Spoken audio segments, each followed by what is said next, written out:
Well, good morning, everybody. Welcome to Lifehouse. I want to invite you to stand and let's sing together.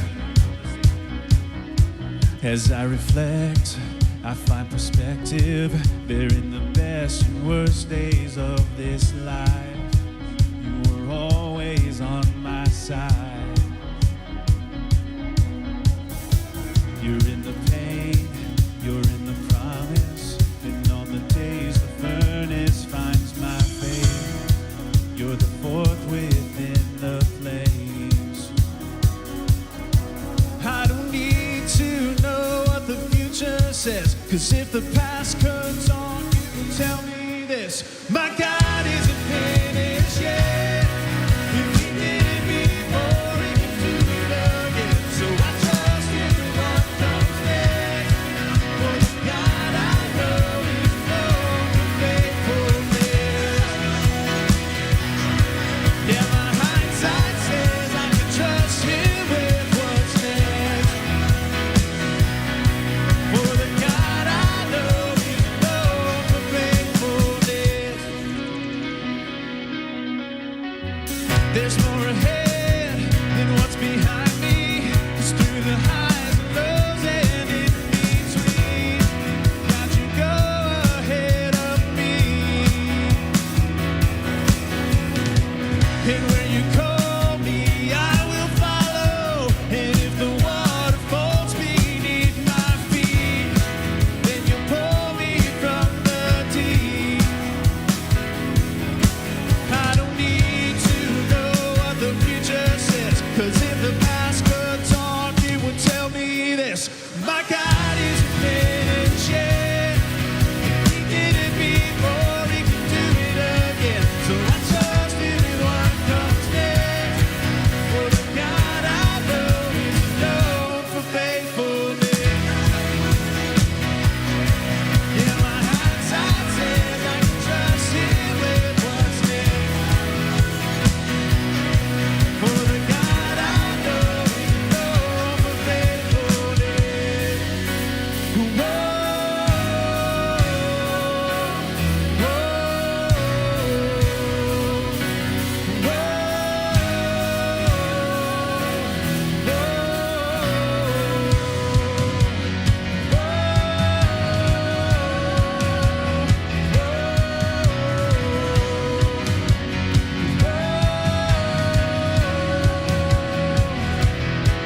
I don't need to know what the future says, 'cause if the past could talk, it would tell me this: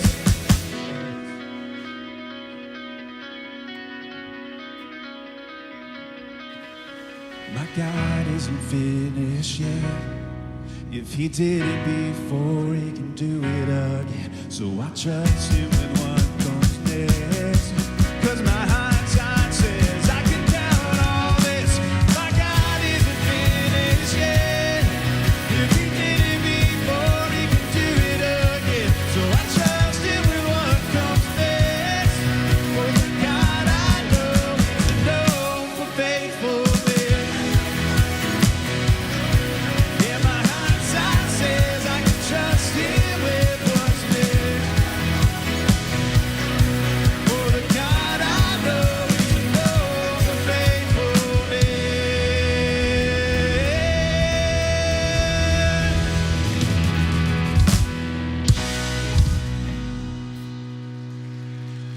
Yeah, thank you guys so much. Thank you for singing with us. You can go ahead and take your seat.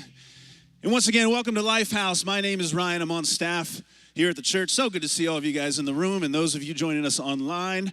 And hey, it is fall. I noticed the leaves starting to change a little bit of color just last week. I don't know if you guys noticed that at all. So for some of us, that's a good thing. We're ready for cooler weather. Some of us, it's a little depressing. We're not ready to let go of summer yet. But for me at my house, what that means when the leaves start falling is that I got a mess, because my garage is like a wind tunnel. Like, no kidding. The leaves just like gravitate toward my garage, all right? So like the first time I blow out the garage, yesterday I went out and blew out the garage, there's some leaves in there. It's like, oh cool, that's clean. 5 minutes later, it's completely full again. They just blow right back in. And it's like all the trees in my yard, like just to spite me, they dump more leaves and it all blows in, and it's just a mess. It's a waste of time. like many other house projects in my life, I feel like it's a waste of time. So I don't know about you, but that's my fall. But I do love fall. A lot to look forward to around here as well. And if you're new here, just want to say, give you a special welcome. We're so glad that you are joining us, whether you're new in the room or new online. It's really good to have you.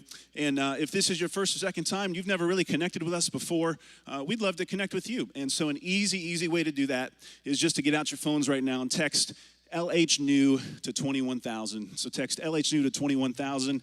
You'll get a link, and it's just a chance for us to get you some info about Lifehouse, get you a gift card. We'd love to do that, and let you ask any questions. And speaking of that type of thing, not only can you do that, but right after today's service, right here, if you're in the building, we've got a room off the back of the auditorium called the gallery, and we have an environment in there right after the service called Next, and it's about 20 minutes or so. It's just a real low-pressure way for you to learn more about Lifehouse, find out what some next steps might be for you. So if you're new or if you've been around for 6 months and you're just feeling like it's time to hop in, join us after the service today. We do have a great service for you. We're going to continue what we started last week, which is this idea of this generosity initiative that we started called Be Rich. We're going to keep rolling with that today. Our lead pastor, Matt Brown, has a great message for that. We've got a couple songs, and we'll have you out of here in about an hour or so. But the next song that we're going to sing, there's a line in it that says, "In my Father's house, there's a place for me." And we want everybody who's in the room, everybody who's online, to know that there is a place for you here today. And maybe you have experiences or people in your past that would make you think otherwise. But we want you to know that this is a safe place where we all have a place because we have a Father, Heavenly Father, who loves us so much. I want to invite you to stand back up and let's sing about that love.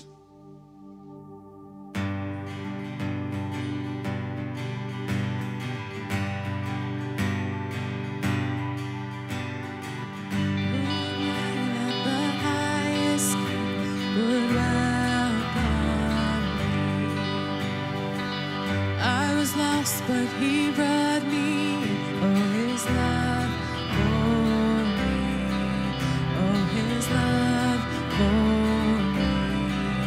Who the Son sets free, oh, is free indeed. I'm a child of God, yes I am.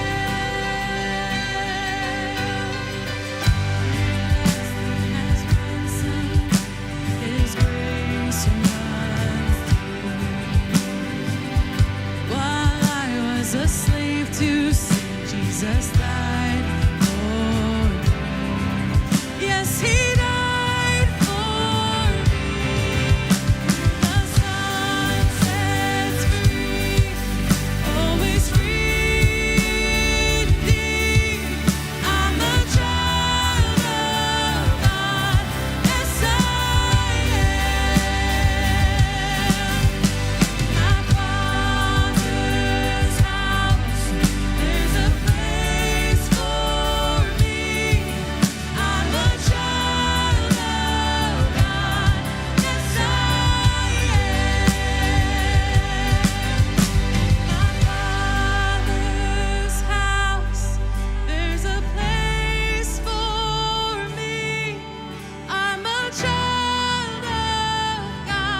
You unravel me with a melody. You surround me with a song of deliverance from my enemies, till all my fears are gone. I'm no longer a slave to fear. I am a child of God. I'm no longer a slave to fear. I am a child of God.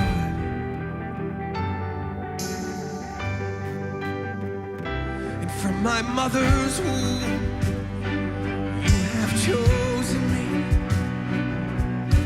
Love has called my name. I've been born again to a family.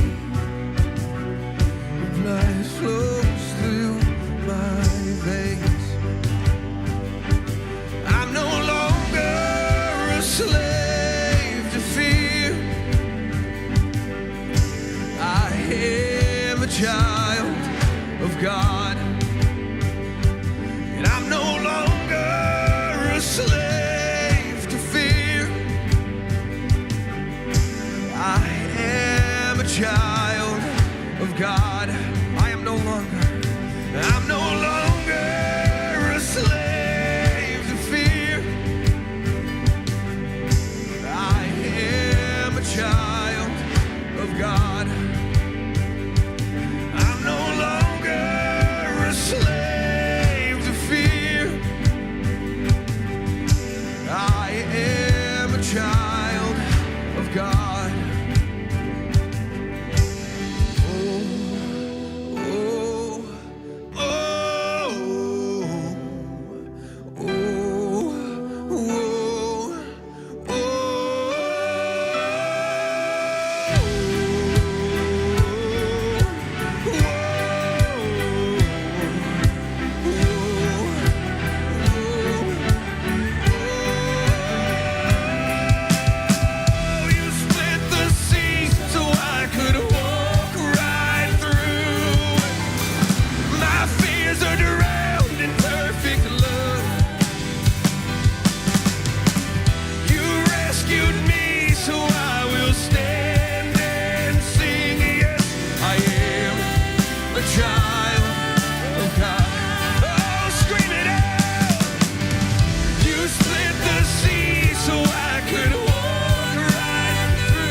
Thank you guys so much for singing with us. You can go ahead and take your seat.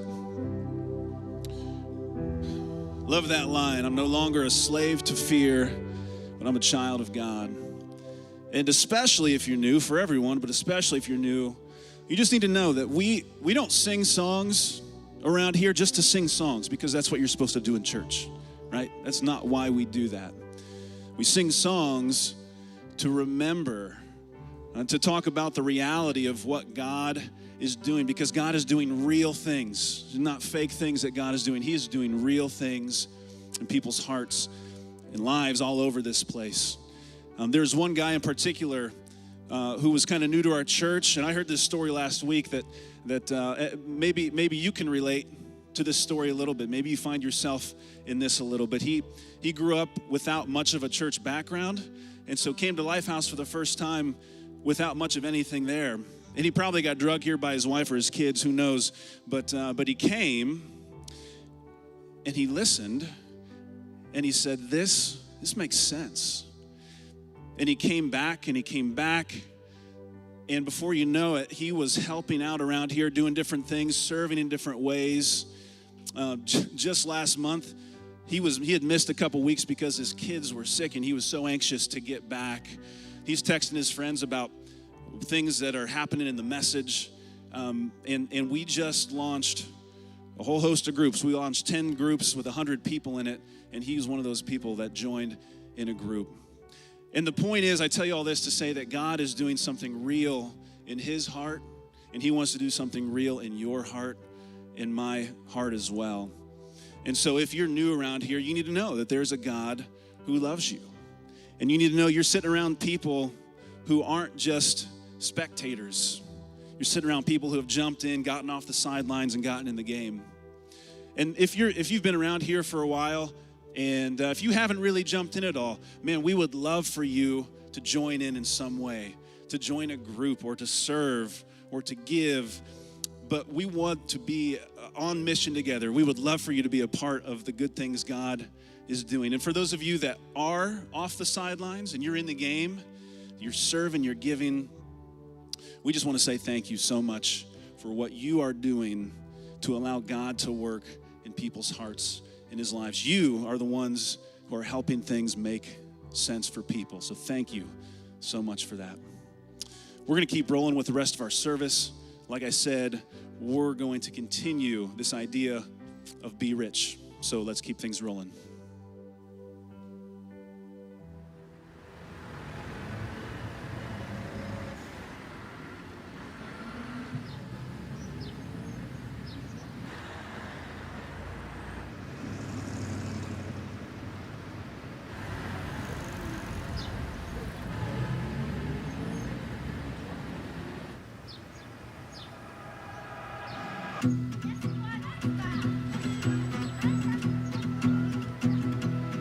Heading out on our own with our hope in the clouds, and we're starting to see that we're onto something. Feel it coming, we'll keep running, nothing in our way, and we got no reason to wait. Let the journey take you where it wants to. We'll continue to find our way through anything we face. We got what it takes. Here we go. All we need is an open road and a chance to see a never-ending world that's beautiful. Here we go, with the sunlight on our skin. It's a brand new day, it's ours to take, and we will let it in. This is where the adventure begins. Every step, writing stories that seek to be read, taking hold of the moment as we discover every color filled with wonder. Now we finally see we got everything we need. Here we go. All we need is an open road and a chance to see a never-ending world that's beautiful. Here we go, with the sunlight on our skin. It's a brand new day, it's ours to take, and we will let it in. This is where the adventure begins. Heading out on our own with our hope in the clouds. We're starting to see that we're onto something. Feel it coming now. Here we go. All we need is an open road and a chance to see a never-ending world that's beautiful. Here we go, with the sunlight on our skin. It's a brand new day, it's ours to take, and we will let it in. This is where the adventure begins.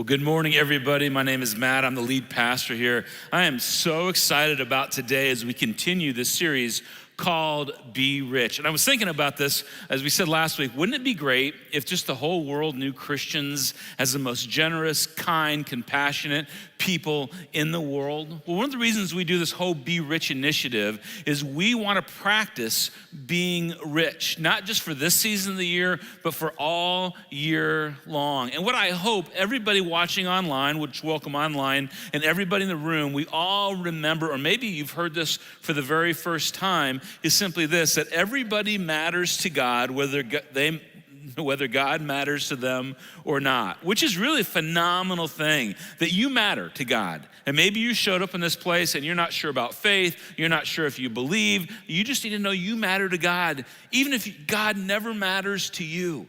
And some of you, God matters a ton to you and you've given your lives to him, and we're trying to figure out how to live in this mode. And we believe this because all throughout the scriptures, especially the New Testament, you hear that God gave his only son, that whoever would believe would have eternal life. And in this season, we're just practicing being rich. Now, we call it Be Rich as a generosity initiative because of something the Apostle Paul said. He said, command, Timothy, this is what you need to tell people, command those who are rich in this present world, which are all of you, or almost all of you, I'll talk about that in a minute, to do good, to be rich in good deeds, and to be generous and willing to share. And we just want to practice being rich. Now, I wasn't going to say this, but I walked in the auditorium this morning and I sat down on the front row, and to my left, there are 4 or 5 high school students on the front row of our church. I just want to give you guys a big shout out. And they all have notepads and journals in their hands with their pens ready to write. And I'm telling you, my heart just kind of blew up a little bit, because when I was in high school, the last thing I was thinking about was sitting in the front row taking notes. I was trying to talk to Cynthia in the back row, but that's a whole nother story for another time. So I just love the fact that we're learning this at a young age, and some of us at a little bit older age. I just think Christians should be the most generous people in the entire world. And so last week I asked you to consider that, as we had a plan. If you weren't here, I just want to tell you the plan. We have a plan for 100 students in our county. We have heard that there's students that go to our 3 local schools and other schools that just have some real basic needs. Needs like shoes and socks and t-shirts and coats, and the school just needs some help. The school's doing their very best, but they just needed some help. And so we decided as a church, and we rolled this out last week with you if you're here, to have a shopping day for 100 students on October 23rd and take 4th through 8th graders, which was recommended to us by the schools, that age group, from the 3 county schools, and that we would provide $175 per student, so they could get their most basic needs met. Pair them up with an adult from our church and help them have a great experience. And what I asked you guys to do last week was to raise a minimum of $25,000. Now, if you do the math, it doesn't work out to 25, 100 students at $175, but we just know the schools also need just help with their stores of, health needs and socks and shoes and shirts in our schools. And so we thought if we raised just a little bit extra, we could be a benefit longer than just for the next month. And we were so excited about that because we wanted to help in any way we could. And this is what I asked. I said, would you be willing to give $50 at least to cover 29% of one of the students' shopping trips? Just get them partway there. But some of you, we asked to go farther because you have more, and to give $175 to cover 100% of a student shopping trip. And for some of you, we asked to give $350 for 2 students. And you did. And you gave. And I was like watching nervously, because when you ask like that, especially from a stage, and you give it your best, invitation for people to join, it's like, I'm not sure this is going to happen. $25,000 is a lot of money. And we said this, every dime that you give was going to leave the building. It's going to go to those students. None of it was going to be spent on staff salaries at Lifehouse or electric bills or any of those things. And I asked you to be generous. Now, I thought I should let you know what you gave today, because we've got to reach this number to do what we want to do, and it's a big number. So do y'all want to find out how much you've given so far to this generosity initiative? Do you want to hear it? Yeah. Well, remember, we're just trying to raise $25,000. And in the last 6 days, you guys have raised over $30,000 for students in our church. Isn't that awesome? Oh my gosh. And I want to say that was on top of what you normally give to our church, which was also very generous because we need both things going at the same time. And I just want to say thank you. I've said this for the last 14 and a half years, that this is the most generous church I've ever been a part of.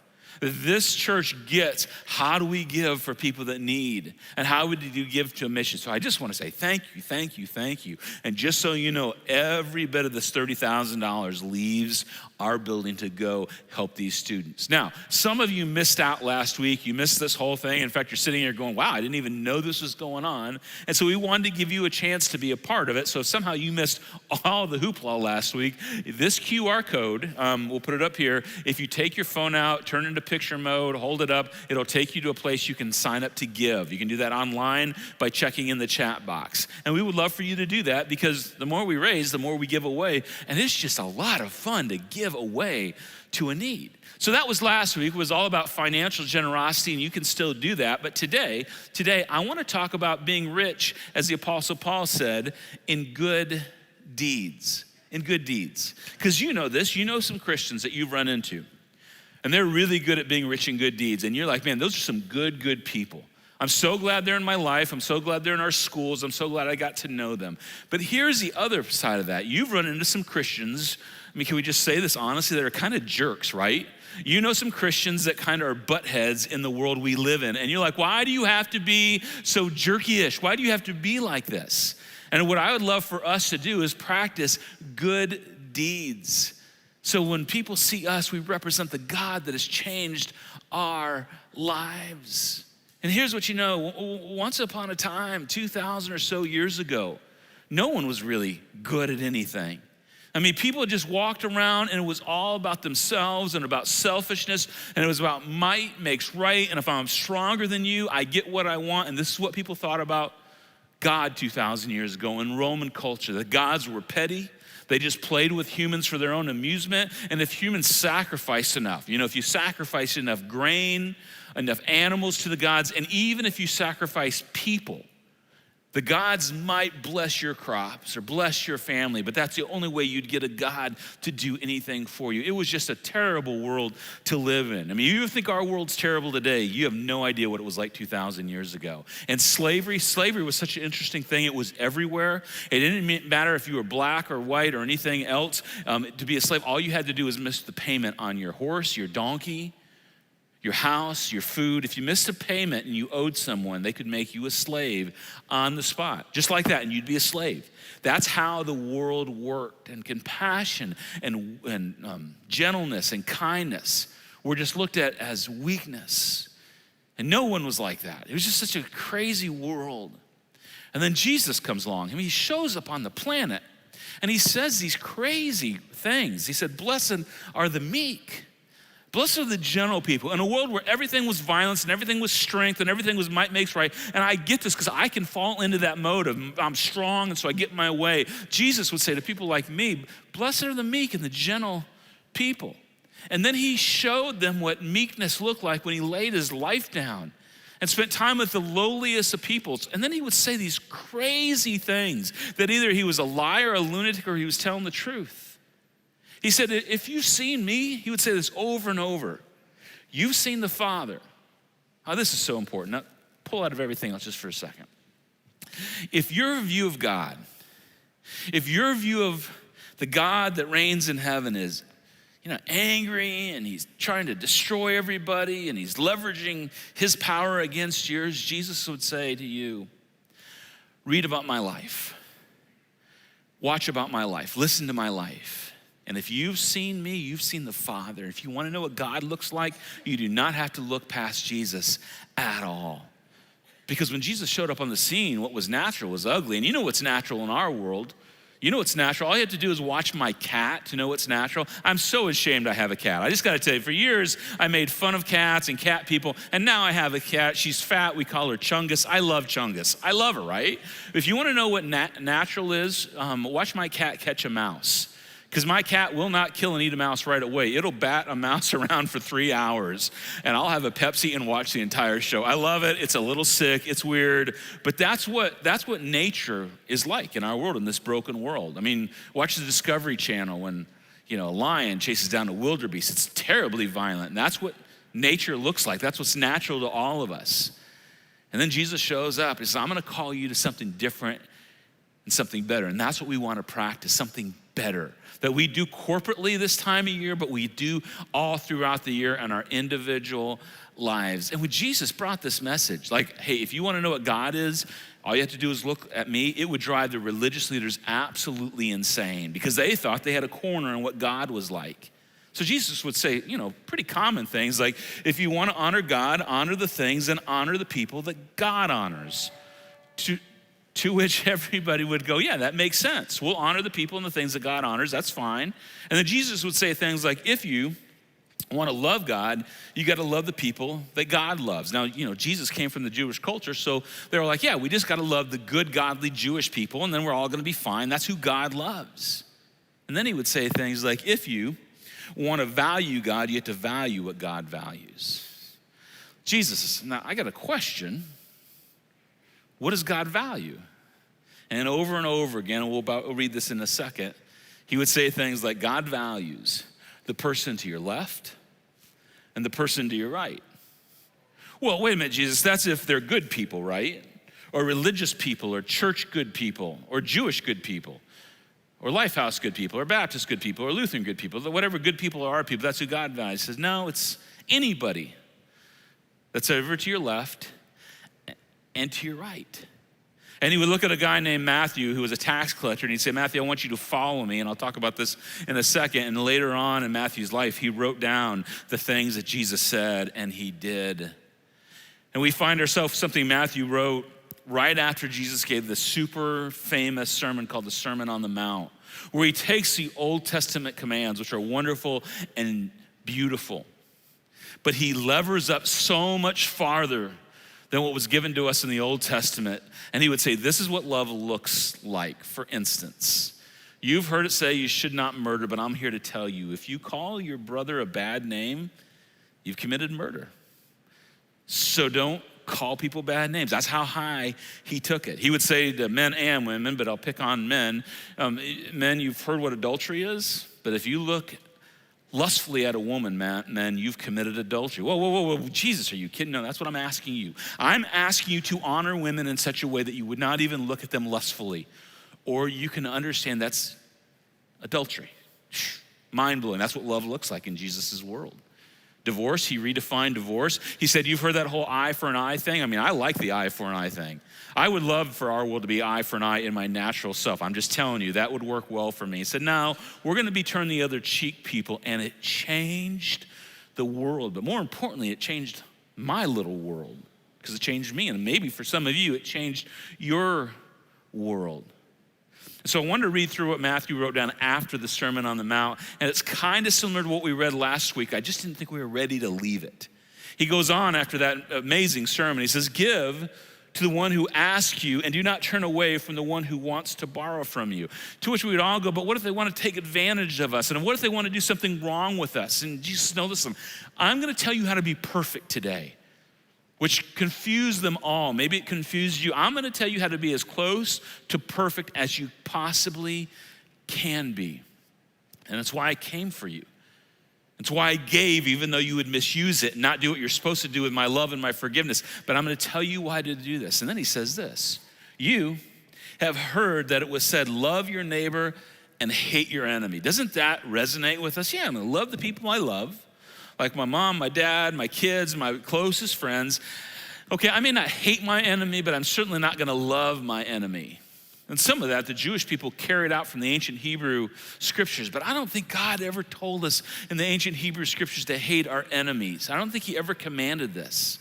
And Jesus said, so I'm going to give you the bottom line truth when it comes to the people you like and the people you don't like.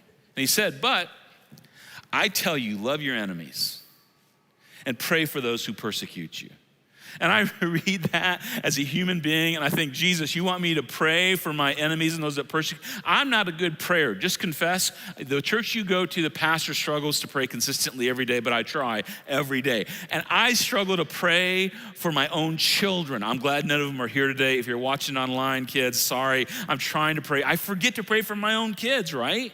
But now, Jesus, you want to pray for my enemy? Yeah, I want you to pray for those people. Let me just give you some ideas who your enemy might be. You know the kid that bullies your kid at school? They're having a lot of fun over there. That's really great.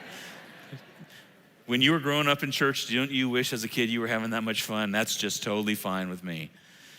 But that kid that bullies your kid at school, you praying for him? That neighbor who never mows their lawn and it looks like a garbage dump over there and you're so mad at them, you pray for them? The head of your HOA association that keeps making you trim your bushes, are you praying for them? Your sister you haven't talked to in 2 years, the teacher that just picks on your kid, or at least you think, yeah, do that. And this is the time where Rome was so oppressive and so awful, and they were enemies of the Jewish people. And Jesus said, yeah, let's pray for our enemies, because if you follow me, this is where we go, and it will change everything. So pray for your enemies. And he said that, he gives you a that, there's an outcome to this, that you may be children of your Father in heaven, because this is how your Father operates. When you were the farthest away from God you could be, when you were literally God's enemy, God loved you through his Son, not just prayers, through his Son. And here's this brilliant illustration that Jesus uses after this. He said, God, his heavenly Father, causes his sun to rise on the evil and on the good the same. And he sends the rain on the righteous and on the unrighteous. I mean, I think about the last week in our own community. Remember, it was so hot and it was so humid. And then the rain came and it cooled it off and it watered our yards. And then the other day it was just beautiful. It was sunny and 70 and we all enjoyed it. And you know who enjoyed it? Church people and unchurched people. People that think they're righteous and people that know they're not. And God gave that to everybody. Have you ever sat on a beach with 1,000 people somewhere in Florida and you looked around and you thought there's all kinds of people, and God gave this beach and this sun and this wind and this water to everybody, along with the breath in their lungs, the food that they eat, the love and the care of this world. And God would say, yeah, just what Jesus said, I give that to the righteous and unrighteous, whoever that may be. We can talk about that at another time. And this kind of love and this kind of compassion was picked up by the early church, and it changed the world. And it's so interesting. He says, if you love those who love you, what reward will you get? Yeah, it's no big deal. It's no sacrifice to love people that love you. And I thought about this because I've had some conversations and some good conversations. People are like, hey, with this whole thing we're doing for the students in our county, I had no idea. I had no idea there's those kinds of needs. And it's just true, because I didn't have any idea till about 3 months ago, because I just simply was smart enough finally to ask. And the reason I didn't know is because I didn't ask. And the reason I didn't know that there are needs in our community is because I just love those that love me typically. I love my kids, and I love my kids' friends, and they all are doing okay, and I love my wife and my wife's friends, they're all doing okay. But I chose not to look across the table, across the street, to some people that just have some needs. And Jesus is like, yeah, you just can't love those that love you. What good is it? I came to love everyone. And here's a problem, and maybe not as much as it used to, but I still think there's a problem. I mean, we insulate ourselves and isolate ourselves as church people. And if you're not a church person and you witness this, we're trying to do better. Like, I got my crew, and we're all gonna huddle up and protect ourselves and not let the evil, dark world in, and we're just gonna ignore what is going on. And Jesus said, yeah, but what good is that? Because even the tax collectors, the worst of the worst people, they do that. They love their crew that loves them and don't look outside their little circle. And we got to do better. I need to love my family and my kids and my wife, man. Love your wife, love your husband. I mean, love them with all you got. And then extend out to the people that God cares about. Because the truth, we're all kind of rotten sinners, aren't we? You want to count the number of fibs you told this week? Just the little ones, right? But you don't have to tell anybody because they're little things. or the fact you fudged on your taxes a little bit, or the fact that you did that thing in college still nobody knows about. And we're all in the pool of darkness together without the forgiveness of Jesus. But sometimes we need to look around and see what's going on in people's lives that God loves. Andy Stanley, I read this tweet. I thought I'd just share it with you this week. It so convicted me. He said, unawareness is bliss. Isn't that great? Unawareness is bliss because I can live in my little bubble and not feel the pain and the heartache for people that are going through it. Unawareness is bliss, and Jesus is asking us to be aware. We can't change it all. We can't turn it all around, but we can help any way we can, even if it's just a little bit. And he goes on, and if you greet, not just love, if you greet, and this word greet in the original language means to honor someone. If you honor only your own people, what are you doing more than others? Do not even the pagans do that? Well, sure, I'm gonna honor the people I like, but that's what everybody does. I'm calling you to something bigger. Everybody you run into to show honor to them. You get no credit for this. And then he says something that had to frustrate the religious leaders of the day, and it kind of sends me sideways the first time I read it. He says this, be perfect. Now, pause, we're gonna come back to this passage in a minute. Pause. I have been taught my whole life that there's no way I can be perfect, which is true. I can be forgiven, I can never be perfect. Because even as a forgiven person, listen, I mess up, I get angry, I stumble, I do things I shouldn't do, I lose my temper, I'm selfish, all those things. And Jesus says, be perfect. Well, Jesus, what do you mean be perfect? Go back to this, be perfect. Therefore, as your heavenly Father is perfect. And it is not that you can be as holy as God or perfect as God or sinless as God. That's why we need Jesus. And we need Jesus before we know Jesus, and we need Jesus after we know Jesus. We need Jesus. That's the bottom line. But I think he's alluding to here, if you want to be like your heavenly Father, love and care about those that you love, and love and care about those that would be easy not to love. Because that's exactly what your heavenly Father did for you. He chased so many of us down. He pursued us, he loved us, and he gave his very Son for us. And then do something for someone. Love them in that way. Quote Andy just one more time because it's just been messing with me. Andy said this week in another tweet, he said, it's tempting to do nothing and complain about everything. All right, pause for a minute. Let's just get real for a second. Anybody a pro at complaining about everything and doing nothing about anything? All right, don't raise your hand at this. Anybody's spouse really good at complaining about everything and doing nothing about anything? Isn't that great? Yeah, I can complain up a storm and it's impressive and everybody like listens and say, Matt, no, they don't say that. They just are annoyed by me, right? And by the way, if you just complain about everything and do nothing, your kids are tired of hearing you complain. And maybe your spouses, maybe your churches. He says, it's tempting to do nothing. Back up. It's tempting to do nothing and complain about everything. As Jesus followers, that option has been removed for us because we're called to do something, not everything, but to do something, to contribute to bringing heaven down. Talked about this a couple series ago, to bring the kingdom of heaven on earth the way Jesus did and push hell back down. Bring heaven down and push hell away. And Jesus says, be perfect. Be perfect, therefore, as your heavenly Father is perfect. Love those that are hard to love. Love those that don't love you. Do for those who would never do for you, and watch the world change, or at least watch you change. And just so you know, this offended the Jewish leaders so much at Jesus' time. And if there's something that rises up in you that feels offended by this and you're a religious person, just know, so did the Jewish leaders of Jesus' day. And then they killed Jesus, so go a different direction than that. It's a better path forward. And this is just not morally perfect or sinless perfect. This is perfect in the way you treat people. And this is the idea of perfection according to Jesus. Perfection is doing good for those who cannot or will not do good for you. Now this is interesting because growing up in the church, this is what spiritual perfection was in my world. I was told this all the time. You'll be spiritually really well off if you do good moral things, which you should. And I say this all the time. I hope I hope Christians are the most moral people on the planet. And then you pray a lot, which you should, and then you read the scripture a lot because you need it, and then you talk talk in a way that sounds really spiritual. That was a big deal in the church that I grew up in. And at least in these passages of scripture, Jesus would say, listen, if that is your only view of being a holy person, you need to do better. You need to raise the bar. Let me show you what it looks like, Jesus would say. As he healed a centurion, a Roman centurion servant. Rome was the most hated people in the world by the Jewish people. And Jesus goes, you know what? I'm going to heal this Roman servant, and I'm going to call him a faithful man, maybe the most faithful in all of Israel. And it just frustrated and angered his own people so much.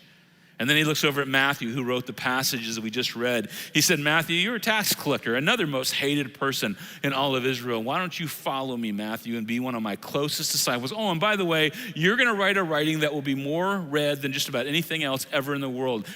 Tax collector sinner, Matt, come on, you're on my team. We're going for this. There was a woman caught in adultery. They drug her out in the street, mostly naked, all naked. Don't think about that too long, man. That's not good for your mind. And they're going to kill her, they're going to stone her. And Jesus said, hey, I'm not condemning you. And then he says this pivotal thing, but go and sin no more.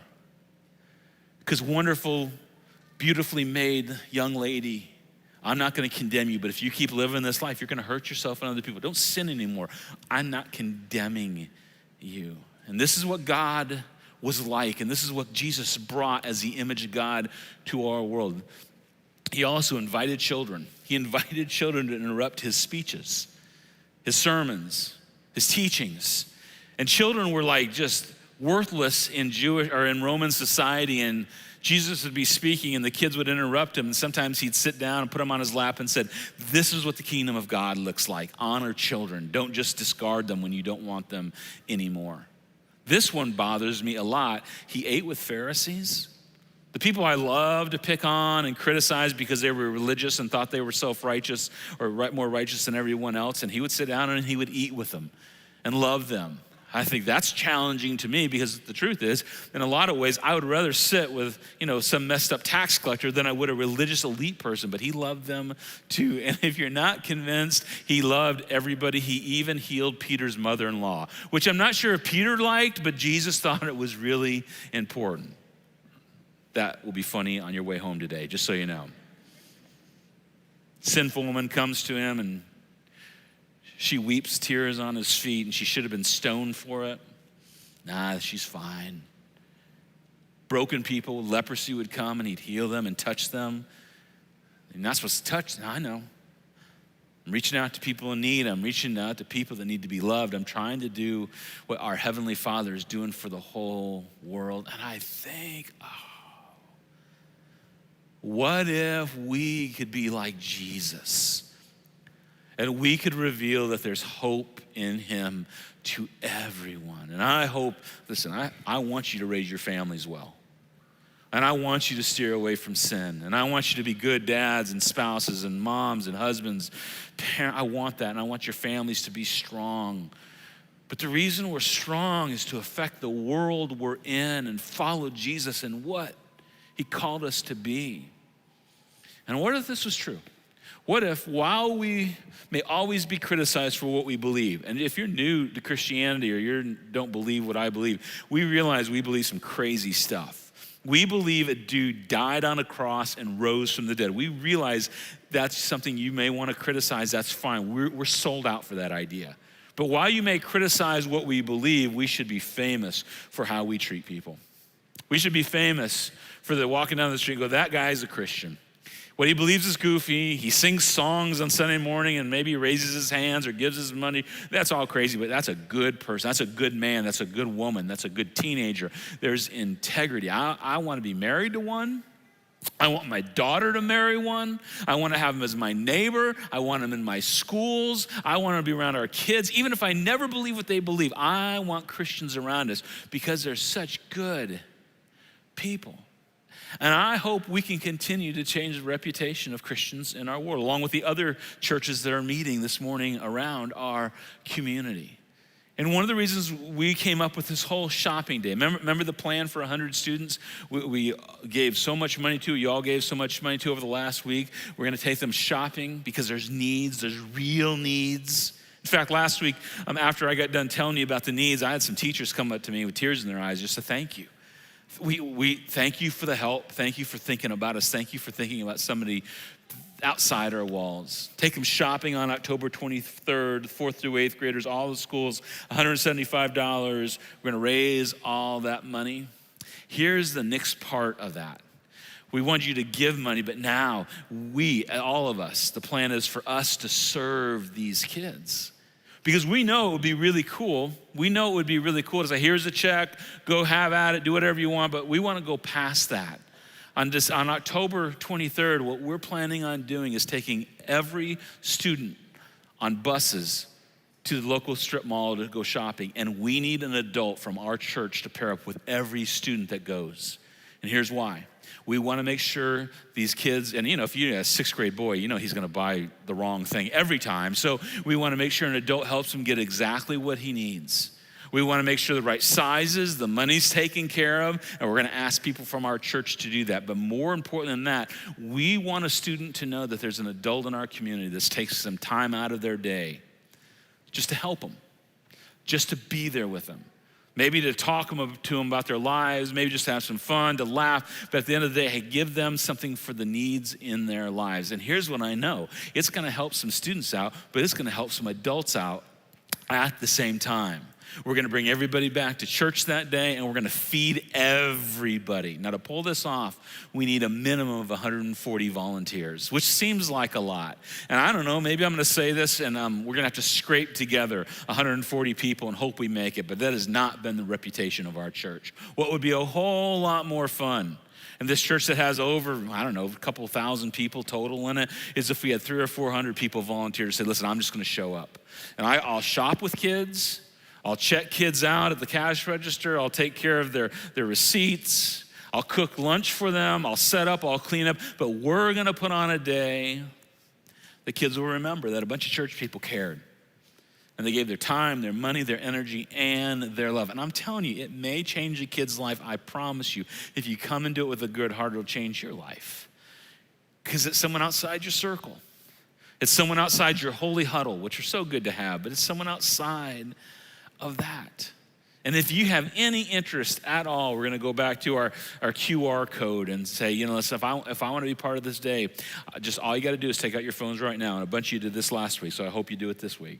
Turn it to camera mode, go to this, and it'll take you to a place you can sign up. You got to fill a few things out. You get to choose or at least have input on how you serve, but we will make sure to get you in the right spot, and it's going to be such a fun day. In fact, I can't wait to call the schools tomorrow and tell them how much we raised and how many volunteers that are coming along with us. Now, the other choice is, and you're not going to do this, but I have to say this, the other choice is just love to those that love you.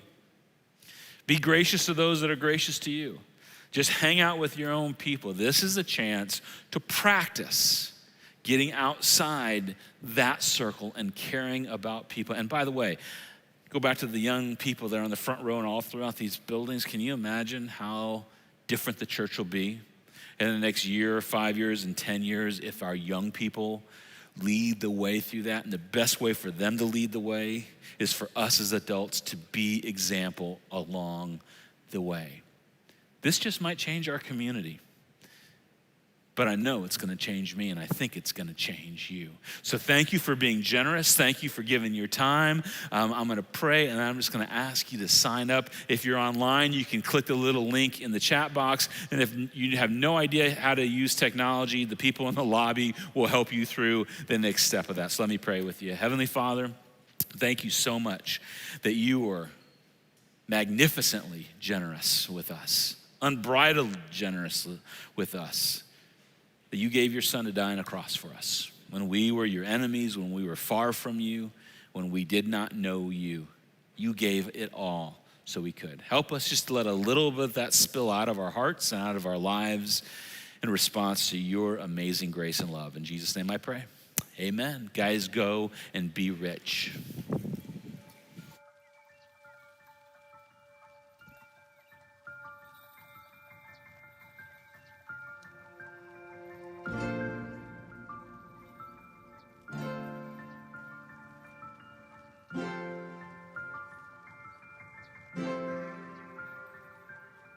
I